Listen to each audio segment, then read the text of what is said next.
বিসমিল্লাহির রহমানির রহিম। এমএইচএম soft IT সলিউশনের পক্ষ থেকে আমি মেহেদী হাসান মিলন। আজকে আমি আপনাদেরকে দেখাবো কিভাবে মাইক্রোডিক সার্ভারের আইডেন্টিটি চেঞ্জ করতে হয়। আইডেন্টিটি দ্যাটস মিন মাইক্রোডিকের যে ডিফল্ট নেম আছে সেটি কিভাবে চেঞ্জ করতে হয়, পরিবর্তন করতে হয়। আর এটি কেন প্রয়োজন পড়ে? ধরুন আপনার একাধিক মাইক্রোডিক সার্ভার আছে, সেক্ষেত্রে আপনার বোঝার সুবিধার্থে কোনটা কোর, কোনটা ডিস্ট্রিবিউশন এবং কোনটা কোন রিসেলারের মাইক্রোটিক সেগুলো বোঝার ক্ষেত্রে মাইক্রোটিকের আইডেন্টিটি চেঞ্জ করার প্রয়োজন পড়ে। আজকে আমরা দুইভাবে দেখব যে কিভাবে মাইক্রোটিকের আইডেন্টিটি অর নেম পরিবর্তন করা যায়। চলুন কথা না বাড়িয়ে একদম কাজের উদ্দেশ্যে চলে যাই। প্রথমে আমরা কি করব? আমরা মাইক্রোটিক সার্ভারের মধ্যে প্রবেশ করব। আমরা মাইক্রোটিক সার্ভারের মধ্যে প্রবেশ করছি, ইতিমধ্যে আমরা প্রবেশ করে ফেলেছি। সো আমরা যদি ম্যানুয়ালি দেখি মাইক্রোটিকের যে ডিফল্ট নেম সেটি মাইক্রোটিক লেখা থাকে।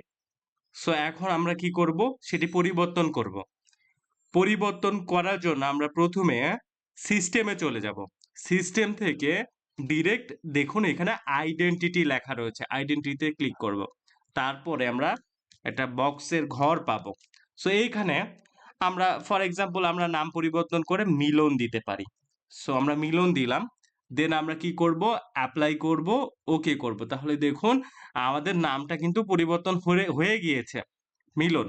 মাইক্রোটিকের যে আইডেন্টিটি এর আগে ছিল মাইক্রোটিক, সো এখন হয়ে গিয়েছে মিলন। এখন আমরা চাইলে সিএলআই মোডে অর্থাৎ কমান্ড মোডেও এটি পরিবর্তন করতে পারি। সো এখন আমরা দেখব যে কিভাবে কমান্ড মোডে এটি পরিবর্তন করা যায়। আপনারা জানেন যে কমান্ড মোডে কাজ করতে হলে আপনাকে মাইক্রোটিক সার্ভারে নিউ টার্মিনালটা ওপেন করতে হবে। সো আমরা নিউ টার্মিনালটা ওপেন করছি। ওপেন করার পরে আমরা কি করব? ফার্স্ট অফ অল কোথায় যেতে হবে? আমাদের দিক নির্দেশনাটা প্রথমে কোথায়?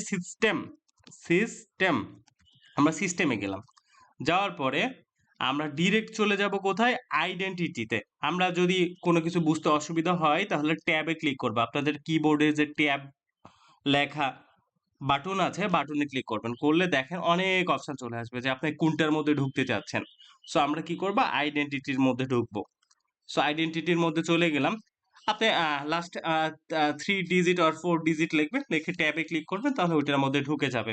তারপরে আবার আমাদের বুঝতে যদি অসুবিধা হয় আবার ট্যাবে ক্লিক করব। তাহলে কি হবে? আবার সেট, মানে আমরা সেট করতে চাচ্ছি। তারপরে আমরা কি করব? আবার ট্যাবে ক্লিক করলে দেখেন যে নেমটা চলে আসছে।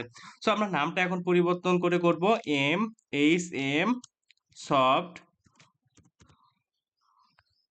এটা আমরা ডিরেক্ট, আমরা কোনো স্পেস দিব না, ওকে? স্পেস দিব না। আর যখন আমরা এইখান থেকে আইডেন্টিটিটা সেট করি তখন এখানে স্পেস দিলেও কোনো প্রবলেম হয় না, কিন্তু কমান্ড মোডে আমরা স্পেস দিব না, স্পেসটা দিলে প্রবলেম হবে। তাহলে এম সফট আইটি সলিউশন।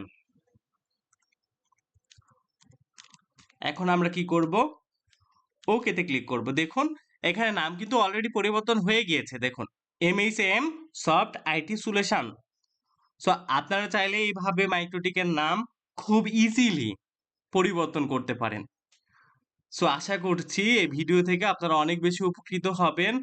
আর যদি আপনারা উপকৃত হয়ে থাকেন অবশ্যই এম সফট আইটি সলিউশনের এই ফেসবুক পেজটিকে লাইক, কমেন্ট এবং শেয়ার করতে ভুলবেন না।